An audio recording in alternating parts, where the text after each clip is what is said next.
各位親愛嘅朋友、弟兄姊妹，你哋好。我今日要同大家講嘅一種樹叫做羅騰樹。羅騰樹呢，通常係生長喺曠野，係一種唔起眼、屬於叢柏類嘅灌木。佢唔似得黎巴嫩嘅香柏木咁樣好普遍又挺直㗎。香柏樹咧展現出嗰個高貴同埋美麗，相反嘅咧，羅騰樹咧係喺乾旱荒涼嘅曠野生長，嗰啲嘅地方係好艱難生長嘅，但係咧能夠為人提供遮陰。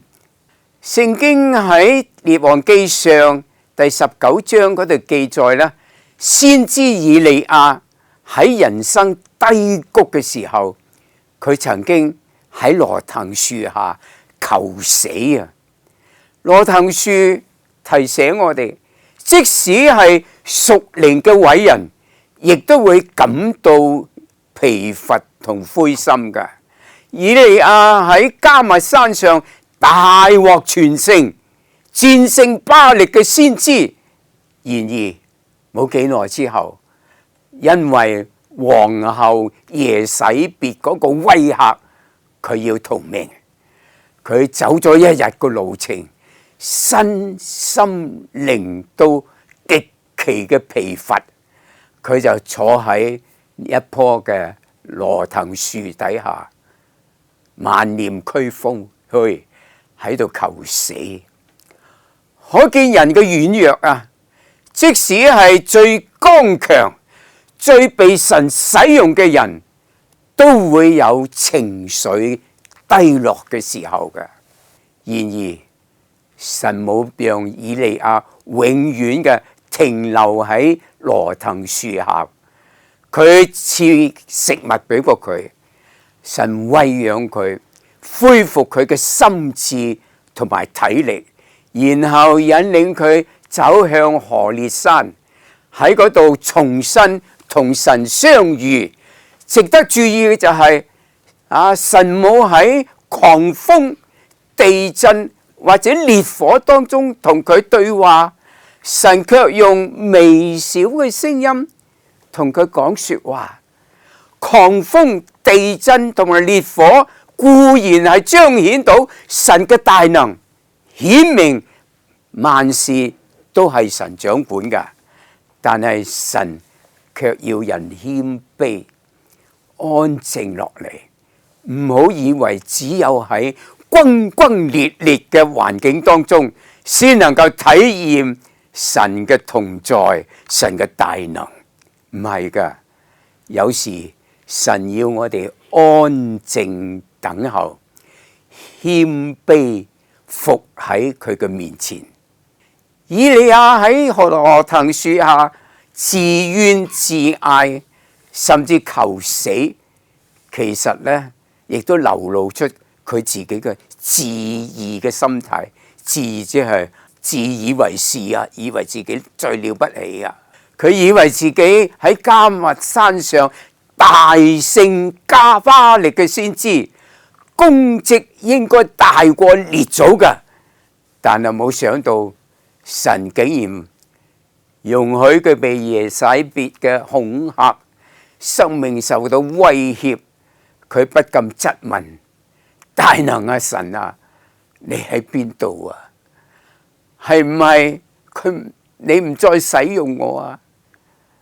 其後神藉着狂風、地震同埋烈火展示佢嘅權能，但係以利亞仍然陷喺自義嘅當中，以為自己為神大發熱心，眾人都離棄咗神，只剩翻佢孤身一人。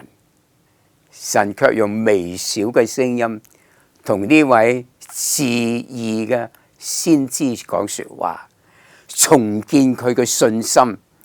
神冇丟棄佢，佢亦都唔係孤軍作戰噶。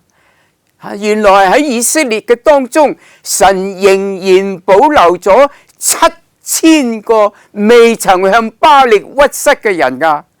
神吩咐以利亞，你翻去，你從曠野去大馬色，喺嗰度呢，神交託佢3個嘅使命，顯明佢仍然被神接納、被神使用嘅。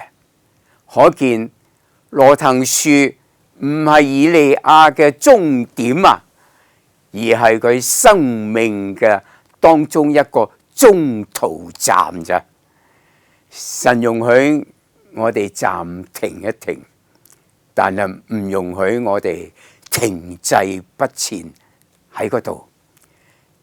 低谷往往係更新呼召嘅預備期。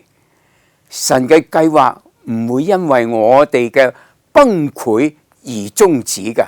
侍奉神嘅人，佢嘅責任就係按住神嘅心意行事，唔好睇人，唔好睇環境，亦唔好淨係睇工作嘅果效，否則好容易灰心喪志嘅，甚至自以為是，以為眾人都罪，我獨醒。神嘅意念高過我哋嘅意念，佢嘅作為亦都高過我哋嘅想象嘅，超乎我哋嘅想象嘅。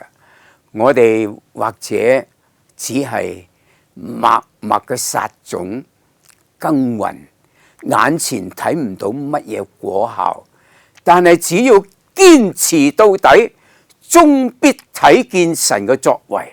好似以利亞，後來佢發現有7000人未向巴力屈膝，並且神亦都為佢興起一位門徒以利沙。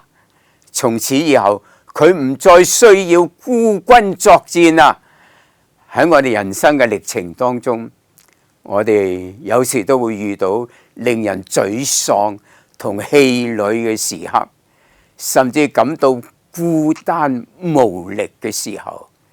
然而唔好忘記，即使喺最低沉嘅日子裏頭，神仍然喺我哋嘅身旁，扶持我哋走過生命嘅低谷嘅歲月。